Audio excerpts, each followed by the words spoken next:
আমরা ঢাকা থেকে একটা বাইকিং গ্রুপ রাঙামাটি কাপ্তাই হয়ে ডিসাইড করি যে বান্দরবনে গিয়ে থাকবো।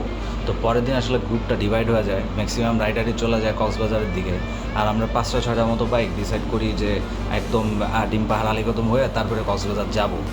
কিন্তু আসলে আমাদের রাস্তার ওয়েদার দুটোই খুব খারাপ হওয়া শুরু করে।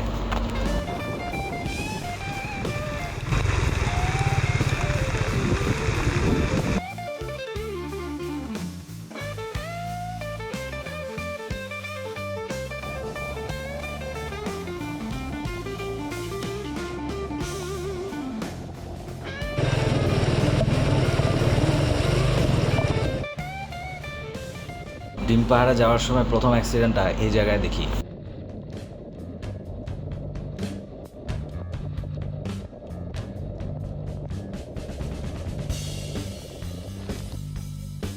খুব বেশি কাছাকাছি উঠতে গিয়ে অ্যাক্সিডেন্টটা হয়েছে।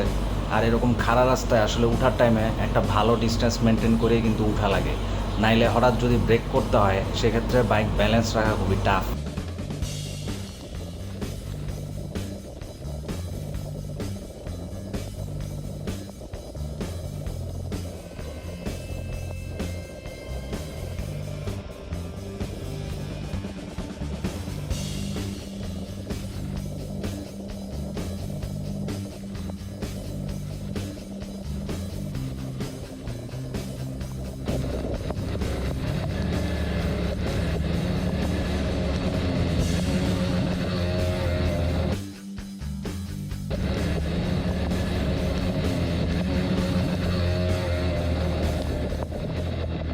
তো সিভিয়ারটা আমার বাইক গ্রুপেরই। আমি ওই ভাইকে হেল্প করার জন্য এই বাইকটা জাস্ট রাখতে যাব, তো তখন দেখি যে আমার গ্রুপের আরও একটা বাইক ওইখানেই দাঁড়ানো। তো আমরা তিনজন এই সিভিয়ারটাকে ঠেলে এই জায়গা পর্যন্ত নিয়ে আনি, সিভিয়ারটার ক্লাস প্লেট পুড়ে যায়। এটা আমরা সবাই রিয়েলাইজ করি। আর আমাদের গ্রুপের বাকিরা ওয়েট করতেছিল আলীকদমের চেকপোস্টে। তো ওখান পর্যন্ত যে ফোন করে জানাবো, কোনো নেটওয়ার্ক নাই, কিছুই নেই। তো ওই কালো জিক্সাররা দুজনেই ওই চেকপোস্ট পর্যন্ত গিয়ে বিষয়টা জানায়, এবং তারপর আমরা গ্রুপের আর বাকিরা যে আসবে ওইটার ওয়েট করতে থাকি।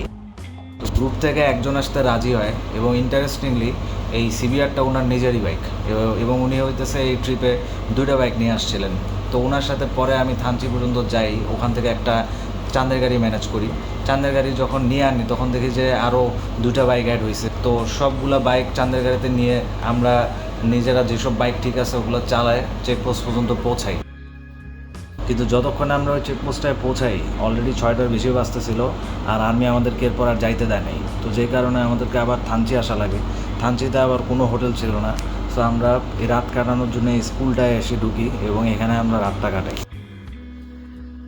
ইনফ্যাক্ট অনেক মানুষজনকে এখানে থাকতে হয়েছে। আমি অনেক গাড়ি বাইক দেখছি বাইরে, এবং পুরো 3তলা একটা বিল্ডিং, ওখানে আমি প্রত্যেক ফ্লোরেই মানুষ দেখছিলাম। কোনো জায়গায় হোটেল খালি ছিল না, সো অনেকেই আসলে এখানে বাধ্য হয়ে থাকতে হয়েছে। এবং আপনারা যদি এই ভিডিওটা দেখে থাকেন অবশ্যই আমাদেরকে কমেন্টে জানাবেন যে কীরকম ছিল এক্সপিরিয়েন্সটা।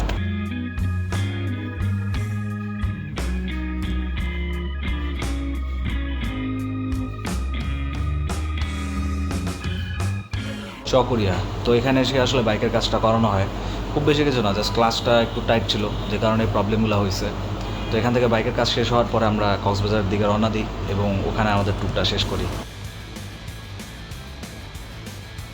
ভিডিওটা এখানে শেষ করছি। যদি পছন্দ হয়ে থাকে অবশ্যই একটা লাইক দেবেন, সাবস্ক্রাইব করবেন। নেক্সট টাইম অন্য কোনো ট্যুরিং এক্সপিরিয়েন্স নিয়ে আসবো। Till then just rock on.